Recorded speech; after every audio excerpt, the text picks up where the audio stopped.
കല്ലൂസ് PSC learning ചാനലിലേക്ക് എല്ലാവർക്കും സ്വാഗതം. LGS റിവിഷൻ്റെ 45 ഡേയ്സ് ചലഞ്ചസിൻ്റെ ക്ലാസ്സാണിത്. ഇന്ത്യയുടെ ബഹിരാകാശ ഗവേഷണ സ്ഥാപനം ISRO-യുടെ ആസ്ഥാനം അന്തരിക്ഷ് ഭവൻ, ബംഗളൂരു. ISRO-യുടെ ലോഗോയിലെ നിറങ്ങൾ ഓറഞ്ച്, നീല. ISRO-യുടെ ആദ്യ ചെയർമാൻ വിക്രം സാരാഭായ്. വിക്രം സാരാഭായിയുടെ ജന്മദേശം അഹമ്മദാബാദ്, ഗുജറാത്ത്.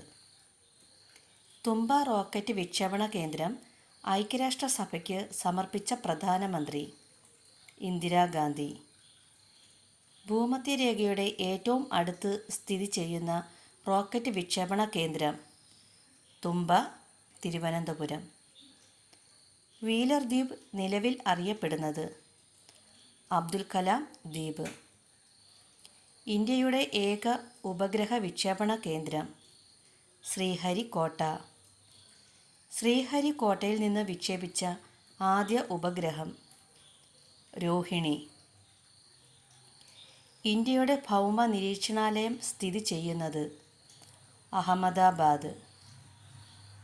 ഇന്ത്യയുടെ ആദ്യ ഗ്രഹാന്തര ദൗത്യം മംഗൾയാൻ.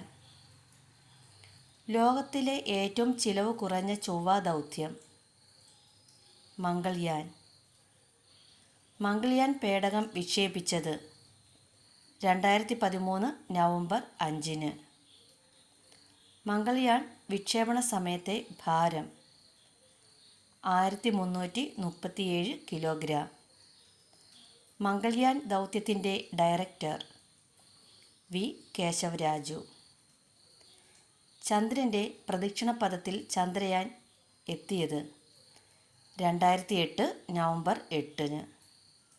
ചന്ദ്രനിൽ പതാക പാറിക്കുന്ന നാലാമത്തെ രാജ്യം ഇന്ത്യ. സ്വതന്ത്ര ഇന്ത്യയുടെ ആദ്യ വിദ്യാഭ്യാസ മന്ത്രി മൗലാന അബ്ദുൽ കലാം ആസാദ്. ഇന്ത്യയുടെ ഭാവി നിർണ്ണയിക്കപ്പെടുന്നത് ഇന്ത്യയുടെ ക്ലാസ് മുറികളിലാണ് എന്ന് അഭിപ്രായപ്പെട്ടത് ഡോക്ടർ DS കോത്താരി.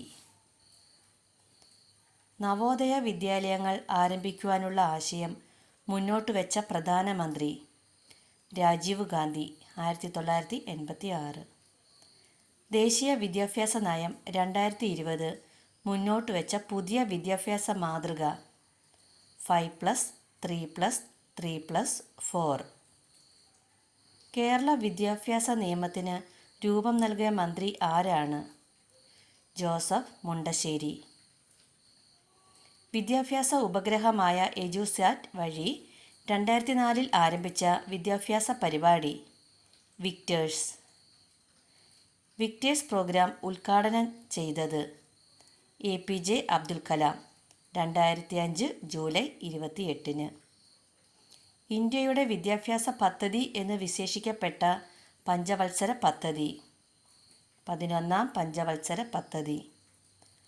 മാതൃഭാഷയിൽ എഴുതുവാനും വായിക്കുവാനും സംസാരിക്കുവാനുമുള്ള കഴിവാണ് സാക്ഷരത.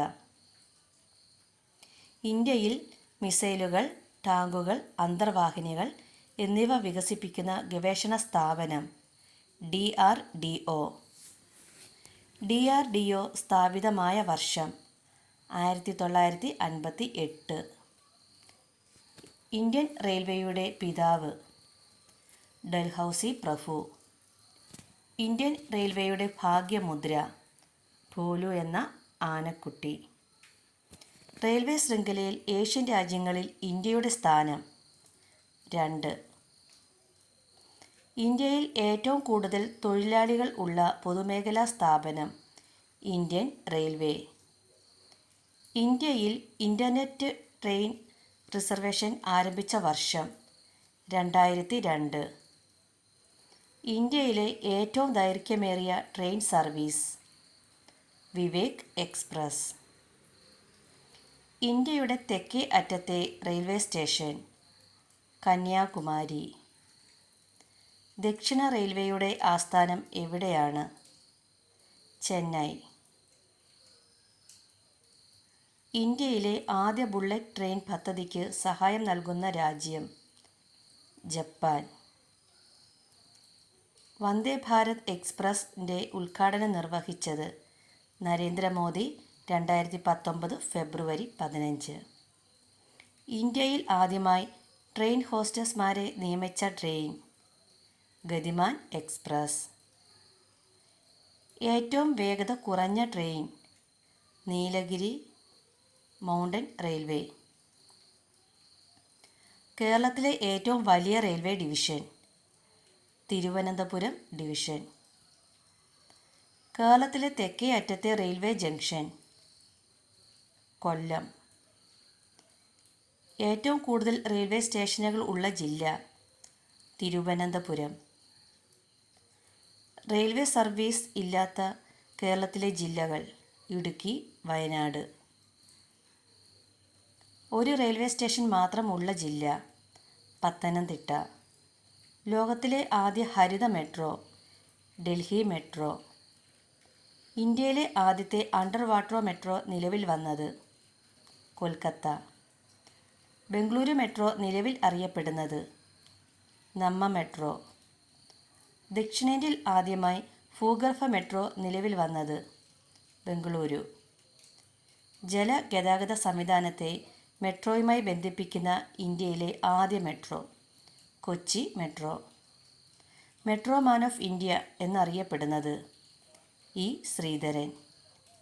കൊങ്കൺ റെയിൽവേയിലൂടെ ആദ്യത്തെ യാത്രാ ട്രെയിൻ ഉദ്ഘാടനം ചെയ്തത് AB വാജ്പേയി.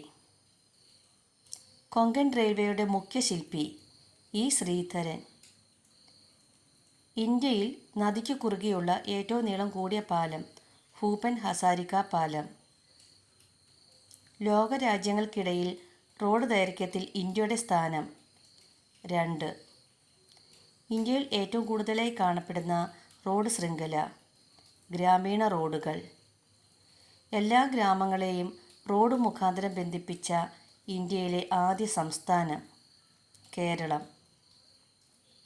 സുവർണ ചതുഷ്കോണം പ്രോജക്റ്റിന് തറക്കല്ലിട്ട വർഷം 1999. ഇന്ത്യയിൽ ആദ്യമായി കടൽപ്പാലത്തിൽ റെയിൽവേ സ്ഥാപിക്കുന്നത് Agatti airport, Lakshadweep. Thank you.